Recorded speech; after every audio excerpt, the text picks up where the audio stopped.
Hello, everybody. Welcome to the Department of Architecture admissions talk. I hope you had a good day so far.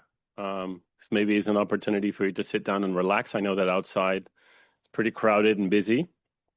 So hopefully you get a sense of what our school is like. And we have quite an exciting program for you today.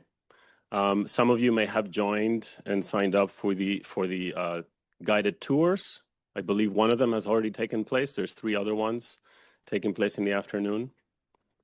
And also after this lecture, there will be an open house with teachers and also some students on the 3rd floor where we have exhibited some of their work. So that's also an opportunity to have a more casual conversation with us and with students in presence of the work, which is the actual thing that we produce, that we discuss, that we learn with and from. This particular session, we will start. I'll introduce the guest. Obviously, we'll begin with the head of the department, Eunice Sung, Professor Eunice Sung. After that, we will have a quick introduction of the BAAS program, the Bachelor of Arts in Architectural Studies, by Professor Don Holohan, the program director. And after that, we will have Dennis Chung, who is one of the instructors of the Design Plus program. And after these 3 different sessions, we will start a question and answer afterwards. When that is over, I'll ask everybody to move on to the 3rd floor. So you just need to walk down 1 story on the staircase. We have this exciting book called The Prospectus, which includes a lot of the work that we produce throughout the year. It's a very useful reference. And you'll be able to get one on the 3rd floor after this when you enter the open house student exhibition space. Let me see if I'm missing anything. I think that's about it. We will begin with Professor Eunice Sung giving the introduction of the department. Thank you.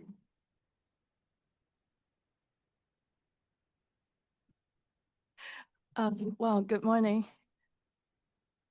So I just want to pick up on this. If you are extremely environmental conscious, there's a QR code that you can download and you will need the physical copy. But either way, what this introduces is the 11 programs that the department currently have. And since I joined Hong Kong U 18 years ago, we have doubled, which means that the idea of what it means to be an architect has significantly evolved over the years.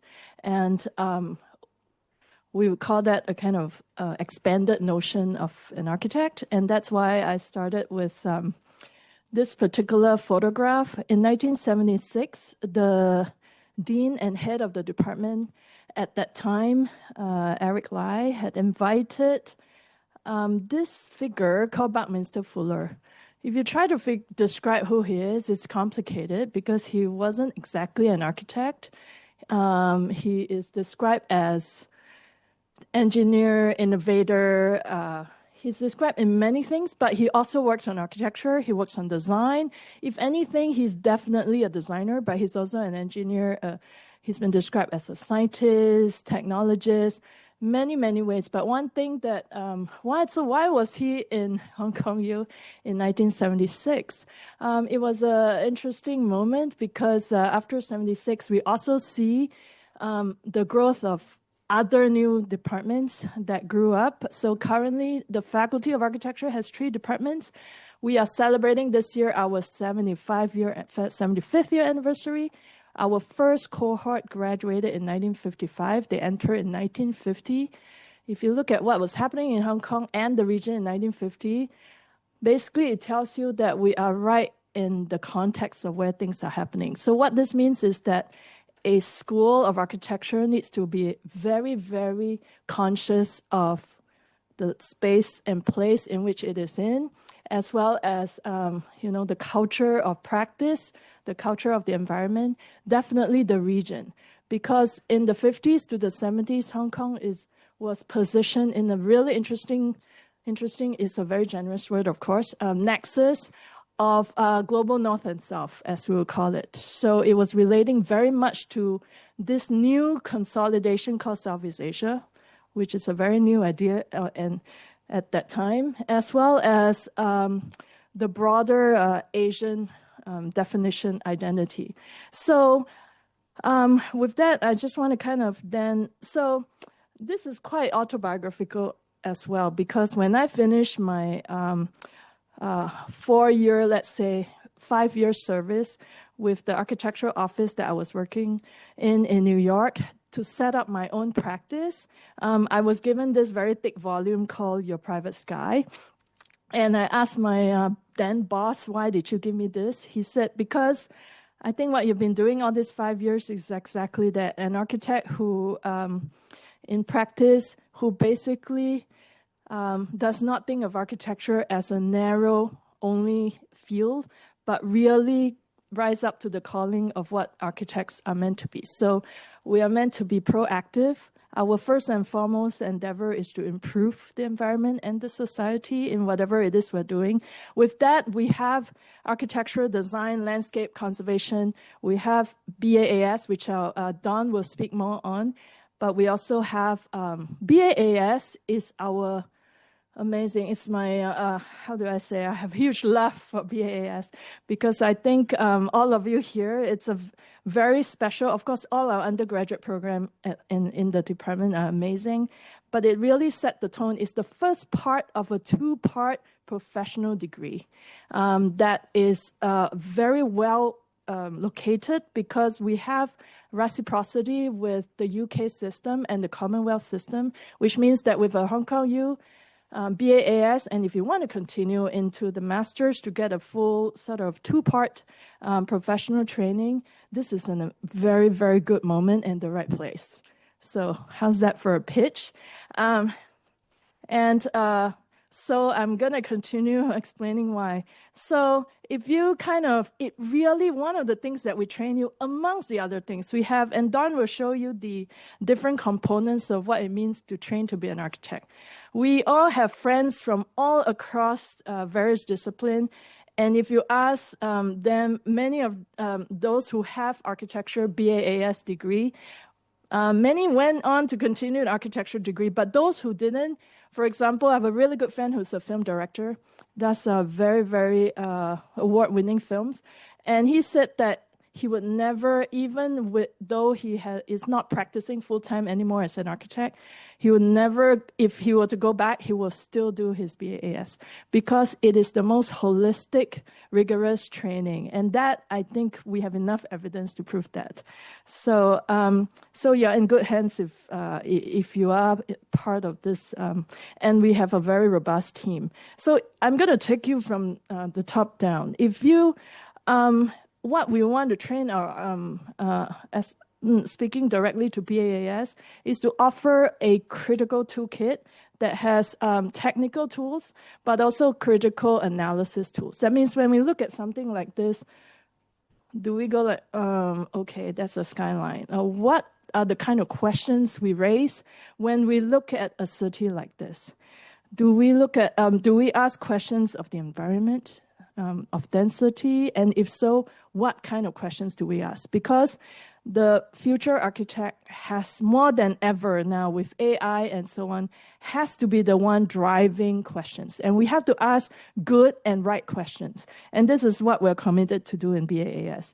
Bring your eyes down a little bit and we get this. No more edges, no more sky, ground, and so on. It's just density. So what do we do as architect? Is this calling for rethink? Is it a typological question? Do we design different housing? Do we ask questions of density, like what is too dense, what is not? And if that's the case, what is the question for architects? So bring our eyes further down again, we look at a very different kind of what we call urbanism. And in architecture, going back to the question of the robust education of the architect, we teach generalists as well as specialists. But in undergraduate, we want to give you a very robust general toolkit, because an architect in a team needs to be able to curate and see the bigger picture in and out. So we need the techniques, but we also need to be able to lead the team. And otherwise, you'll always be the passive or the recipient. You could also just simply follow around, but that's not the kind of, at least not in Hong Kong, the students we want to teach. We want to teach all potential leaders of teams of different scales. So bring your eyes even further down, we're starting to look at infrastructural question. In a city where infrastructure and buildings and urbanism are so interrelated, what kind of models of living can we rethink or reconsider? So these are questions that, and then if anyone tell you that Hong Kong is, of course, that's not true, and we all know that. If Hong Kong, the divide between the country and the built is, there are many people who say that in Hong Kong, the city is here and the country is there. Yes and no. We want to, in general, if we say yes and no, then what is the architectural question? Do we enter the countryside and still design like for the city? Or do we think that the country calls for a different way of design or the different proposal? So these are questions that from year 1, year 2, year 3, year 4, we incrementally give you the toolkits to be able to ask, but we don't ask open-ended question because, that's really annoying. We want to ask questions in which we respond to the question, and this is what we call the architecture studio. So I just want to kind of very quickly take you through the very different components. So in these few years, I'm committed to focus our competencies toolkit on situating it contextually to where we're at.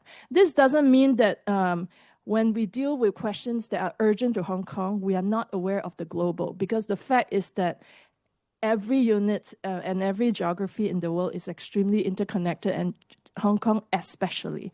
We also want to build agency. That means you are also going to see that students and teachers are collaborating on different things and different projects, and even in teaching and leading some major research projects, as well as participating in teaching. So there is increasing emphasis on mentorship and coaching, because if we want to teach future leaders, we have to first provide the conditions for them to be in. I'm not overstating this, right? My team here is smiling. We are also, this is not only at the department level, but the whole Hong Kong U has really kind of emphasized on diversity and inclusion. In an architecture school, it's with now also a design program. We also emphasize on this idea of research that is design-based. So what is design research as compared to more conventional research where you write papers and so on? What exactly does it mean to design and research at the same time? We have a very robust history theory team. It's I am also a trained historian as well as a trained architect, and I believe that any self-conscious thinking practitioner of architecture needs to know history, whether it's history from yesterday, 50 years ago, or 1,000 years ago. You need to know history, not for the sake of just being a nerdy knowing history, but to ask question of why are we doing what we're doing? If you want to propose that this is an innovative project, how do you know that? You need to know that before there were successful and failed cases.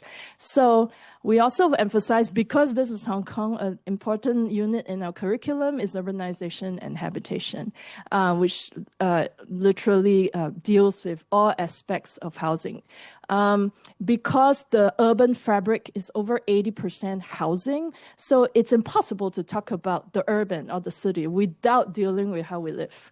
It's just not possible. We also emphasize, if you get the tour later, you will see that we have a very, very new, it's 1 year old, rebuilt of our workshops, robotic workshops, fabricating workshop.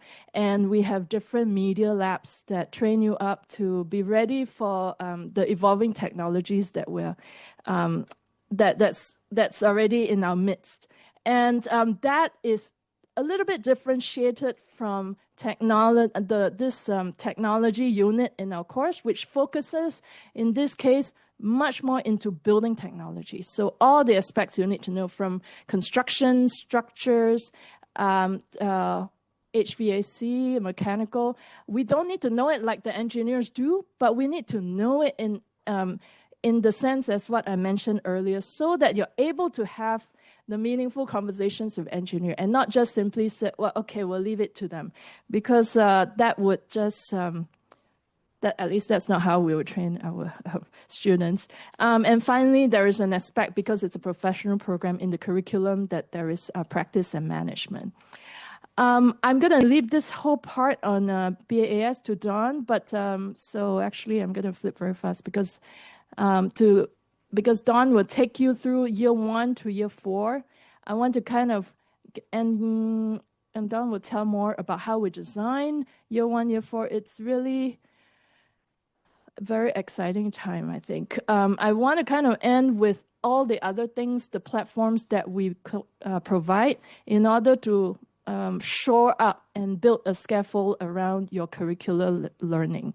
So just as an architect, if we're just focusing on all the professional things and not lifting our eyes up and reading the news, know what's happening in Hong Kong, in the region, around the world, in order to, and also travel is a very big part of the training of an architect, because we need to be exposed to various ways of building, designing, and so on. So what are the different things that we built in? We have, for example, our public lecture series, which run throughout the years, and we've done this for decades. And this is the space where we invite architects from all over the world. Yesterday, we had a really beautiful talk from a Spanish architect who was talking about her work in Barcelona and all around Europe. And so if you don't try, we have a combination of us traveling out, both for projects, design studio projects, as well as for study trips and student exchange. But we also invite practitioners and scholars and researchers in. So there's a very active, heavy traffic of movement in the department.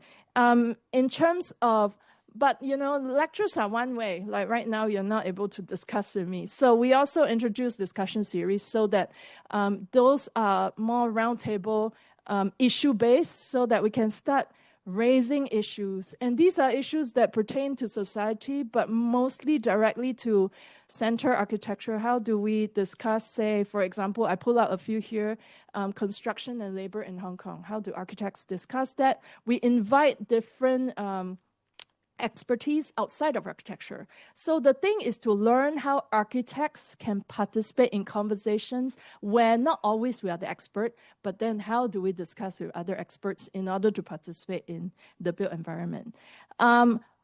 Do tune in. Also, we have an ongoing podcast series that was initiated as part of the 75th year anniversary. We will have 75 architects, after which it's on the website and on Spotify, so you can easily find it.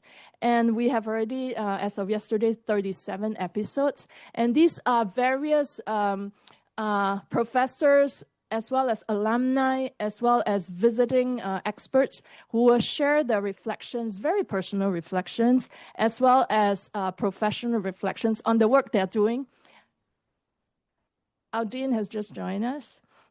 On the various work that we're doing, as well as how do we discuss architecture in a productive way. So this is intended not only for those who are interested in architecture, it's a public platform. So you can see that we want to enable conversations that are both expert as well as public, because how can an architect not engage with the larger society? So on the upper left here, the dean launched the first episode, and we are ongoing, and we'll have 75 episodes, after which we will have various different thematic episodes on design education and on various issues. So watch this space and do tune in. Finally, I just want to end to say that we also have various archives, architects who read. I'm an advocate of architects who are knowledgeable. And so architects who read, we have a number of specialized collections that are housed in the department. And many students and parents wants to know this page. So this will take on more during the Q&A in terms of the student exchange, where do we travel to, what kind of available scholarships there are, awards, and so on. So we can take that during the Q&A. Thank you.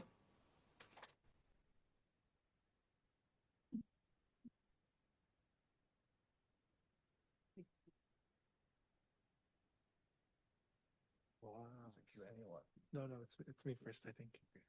Maybe just a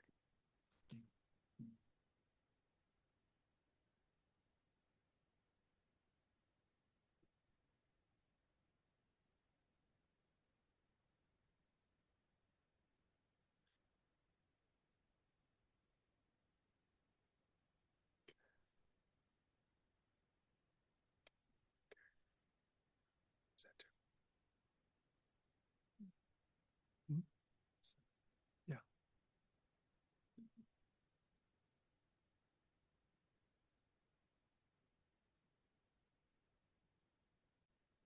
Hello, everyone. Can everyone hear me? Hi. Hello and welcome, and thank you guys for coming. It's great to see a full house.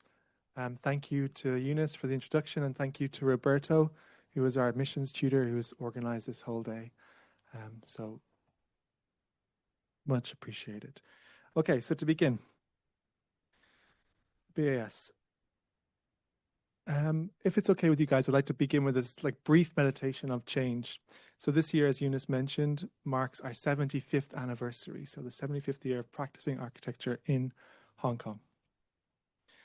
And I think one thing we can all acknowledge today, that we live in an age of anxiety. We're surrounded by uncertainty, unprecedented shifts in technology, AI, and a global order, and increasingly in conflict, but hopefully with good news in the Middle East last week. Hopefully this will change. But these pressures, like many others, can feel really overwhelming and without precedent.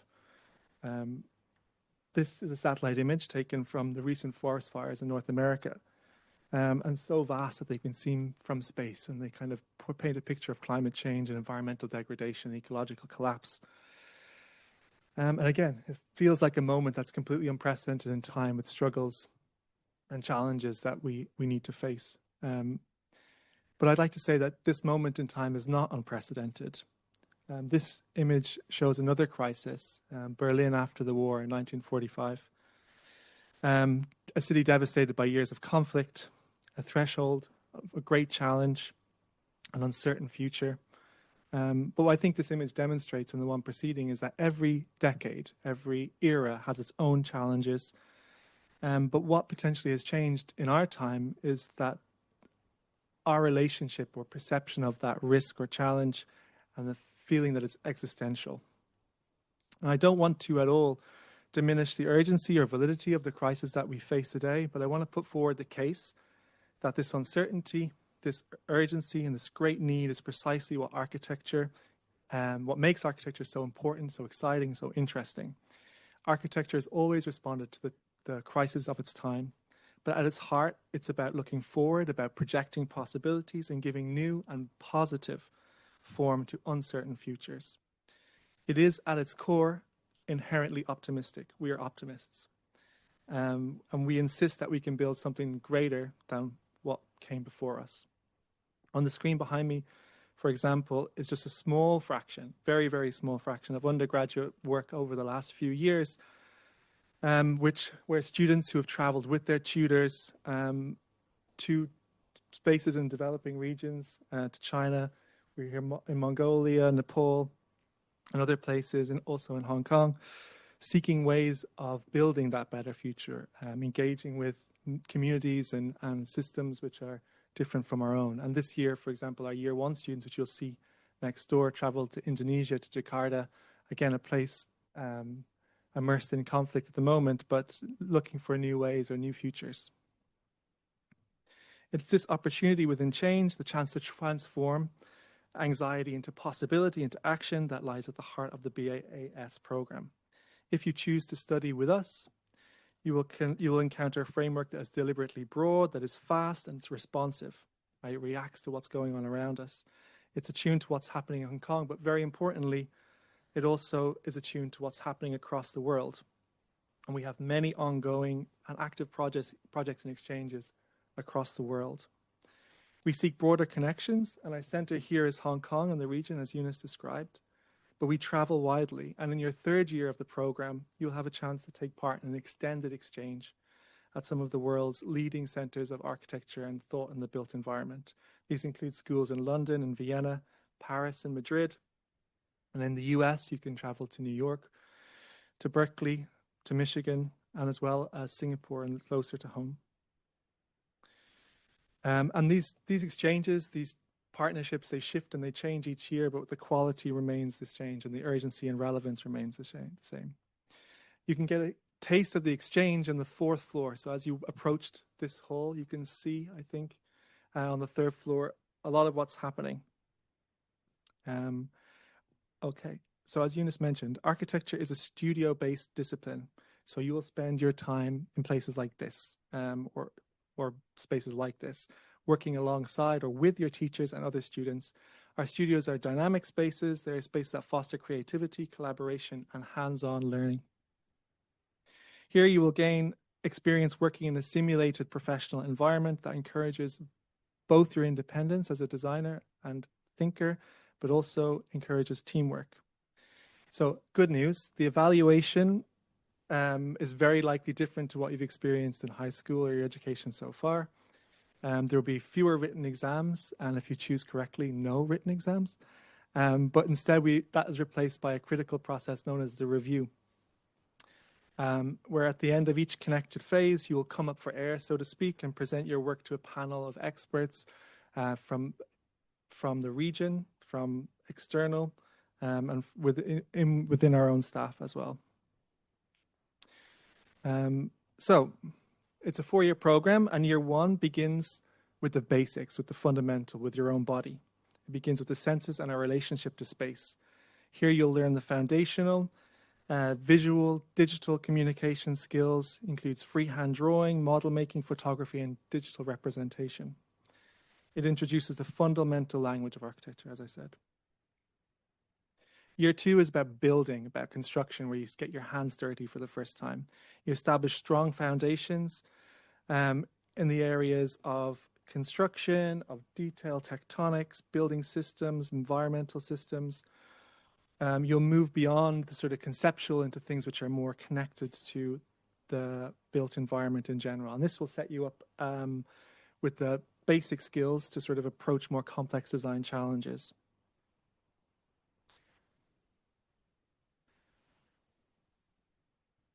Okay. So year 3, the scale increases. Year 3 is about context. It's about bigger environments. Our lens becomes wider, our view becomes wider. We focus on both the landscapes around the city and the city itself. We figure out how to intervene within larger and distinct geographies with climates and social structures, and we engage and we reflect on settlement patterns. Year 3 emphasizes the contrast between the micro and the macro, encouraging you to respond to both territorial forces, so the wider issues that are playing. And this is a project from the New Northern Metropolis as a reflection on that. But also you'll begin to sharpen your ability to construct clear architectural narratives and engage with publicness, culture, identity. Year 4 then, your final year, is about reconciliation. It's about developing knowledge and deploying and developing the knowledge that you've drawn together across the entirety of the program and beginning to shape and create your own voice. By the end of the semester, you will have completed a largely self-directed design study, so you'll begin to shape your own expertise in relationship to what's coming next, however you choose to do that. And these courses, so I spent a lot of time on studio because it is at the heart of the foundation of our program. But these studio courses are scaffolded by a series of other courses which are really important: visual communication, history and theory, and building technology. So in visual communication, you're going to be equipped with the skills to sort of represent your design ideas and design intentions effectively. So we explore various media, from hand drawing to digital, advanced digital tech tools and techniques and AI. So building technology introduces you to structural systems, environmental design, material science, the nuts and bolts of building, and the stream bridges the gap between concept and constructability. The models you see here were all made by our second-year students. Through history and theory stream, you'll contextualize your work within architectural tradition, contemporary discourse, fostering a critical understanding of architecture's cultural role. So I'd just like to say, architecture plays a crucial role in our society, both historically and today, in shaping the cities and the built environment.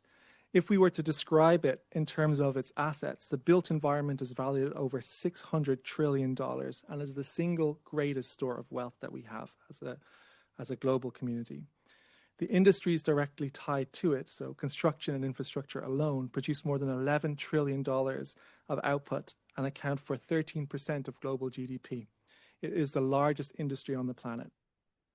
And this figure does not account for the ancillary industries that support that built environment. The furniture, interior design, building systems, specialist engineering, landscape, real estate, digital services, all of which architect engages with and maintains a dialogue to.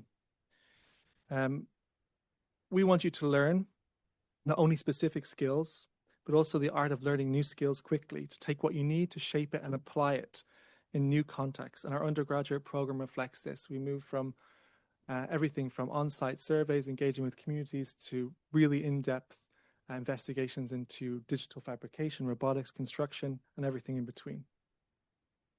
We want you to be able to move from the hard realities of building physics, material science, and construction to the deeper questions of our place in history and culture, and to project these visions legibly into the world. We want you to understand how things are made, not only technically, but also socially, and the deep contingencies of our cities and landscapes and the cities that shape them. So importantly, with that in mind, the BAAS is a first step towards professional practice, professional degree. But I want to make it very clear that the degree itself, as Eunice points out, is an incredibly powerful platform in its own right.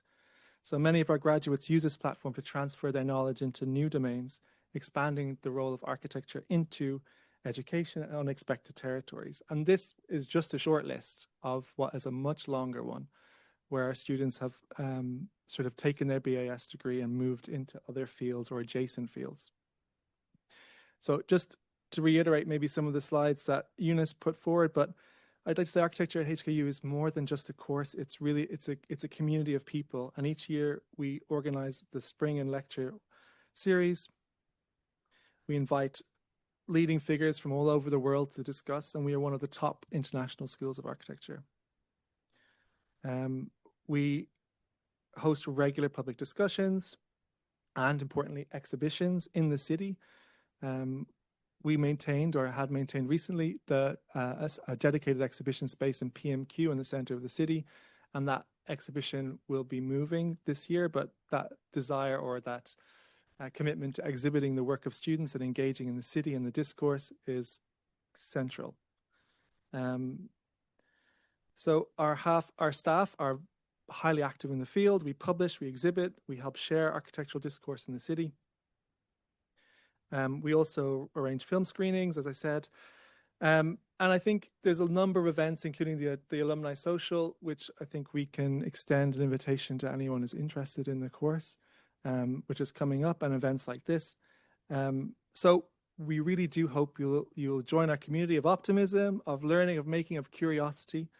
And you can scan the QR code, and I think I've gone way over time, but I'm going to hand it over to our sister program, Design Plus. Thank you. Thank you, Roberto. Thank you, Don. I guess I will shrink everything into maybe just 4 minutes so that we can all go down and then discuss about the missions and projects by students. So Design Plus, I'm Dennis, by the way. I'm teaching with Design Plus, have been here for the past 5 years.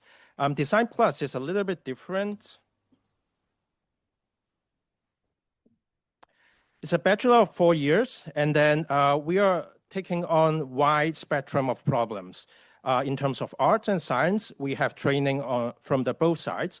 We want to have students to have critical design thinking and implementation, so that we can train students with an entrepreneurial spirit and then work on big impacts in the future.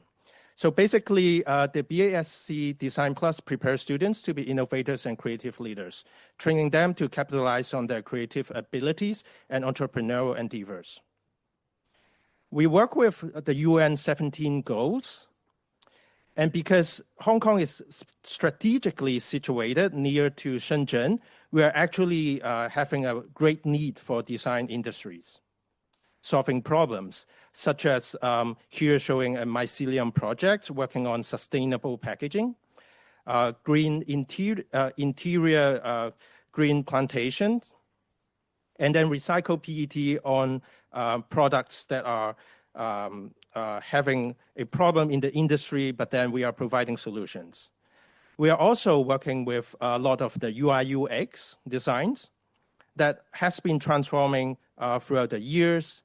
So we are trying to get students that are future-proof on AR, VR, and different type of technologies, generative AI, etc. So Design Plus has a very different program syllabus. We have core programs, we have design studios, and then we have the ability to choose your major and minor. So that's a very different situation compared with BAAS. So the first year, you will be trained for very fundamental knowledge and design on design and theory, on model making, material and innovation, material science, and some data capability on how you can design by manipulating data with feedback loop. And then you will have core studio starting from second year to third year and fourth year. And studios are the places where you synthesize all the learning from other courses into your actual projects. So here it's a student projects that work on recycled materials. They work with the pig blood from slaughterhouse and then recycle them into nutrient planters that would provide nutrients to plants, utilizing 3D printing technology and a lot of prototyping. So it's a very hands-on program. For this instance, students are working with generative solutions for providing daylights for housing in remote areas, having feedback loops, knowing about what's the need and the strategy for providing daylights. And then the students work on psychology as well as how patternings can provide a soothing comfort to users.